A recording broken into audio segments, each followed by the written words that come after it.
Bonne nouvelle au Togo dans le transport, désormais vous pouvez réserver votre ticket Sautral en ligne. Voici comment ça se fait. Bienvenue à vous chez Internautes, vous êtes dans le survol de l'actualité sur Actu Lomé. Togo, le colonel Madjulba sévit contre les conducteurs qui surchargent leurs véhicules. Le ministre de la Sécurité, le colonel Caliste Madjulba, a averti que la surcharge des véhicules serait désormais sévèrement sanctionnée. Lors d'un discours, il a rappelé les dangers des véhicules hors gabarit.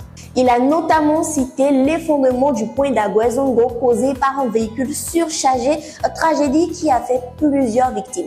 Dans un souci de sécurité publique, une politique de tolérance zéro a été instaurée contre cette violation. Les autorités ont reçu des instructions d'appliquer des sanctions strictes et les citoyens sont encouragés à signaler toute infraction via la ligne d'urgence dédiée à la sécurité routière.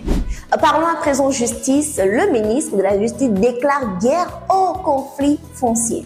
Mipam Namchougli, ministre de la Justice au Togo, a annoncé que 2025 serait l'année du foncier au Togo en mettant l'accent sur la résolution des conflits fonciers qui génèrent des tensions sociales et minent la confiance dans le système judiciaire. Le ministre a exhorté les magistrats à traiter ces affaires en priorité, soulignant la nécessité d'un système judiciaire plus humain et accessible.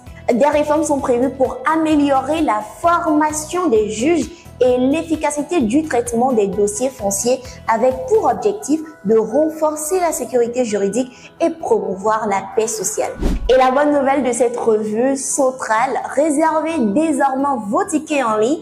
Voici comment ça se fait. La société des transports de Lomé Sautral a lancé une nouvelle plateforme digitale visant à faciliter la mobilité urbaine dans la capitale togolaise. Désormais, les usagers peuvent réserver leurs tickets en ligne, consulter les horaires des bus en temps réel et optimiser leur trajet grâce à des informations détaillées sur les itinéraires.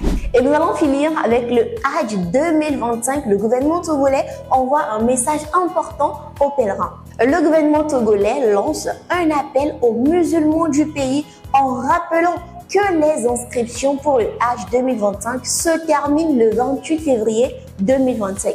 Les candidats doivent s'inscrire auprès des agences de voyage accréditées avant cette date pour garantir leur participation au pèlerinage. Le ministère a également simplifié le processus administratif en centralisant les services de passeport et de vaccination à partir du 1er février 2025. Ces efforts visent notamment à alléger les démarches des pèlerins et à leur permettre de se concentrer pleinement sur la préparation spirituelle de ce voyage sacré, le Hajj. Ce sera tout pour ce survol de l'actualité sur Actu Lomé, toujours. Farida Biro là pour vous. Lâchez-vous dans les commentaires et republiez maximum la vidéo.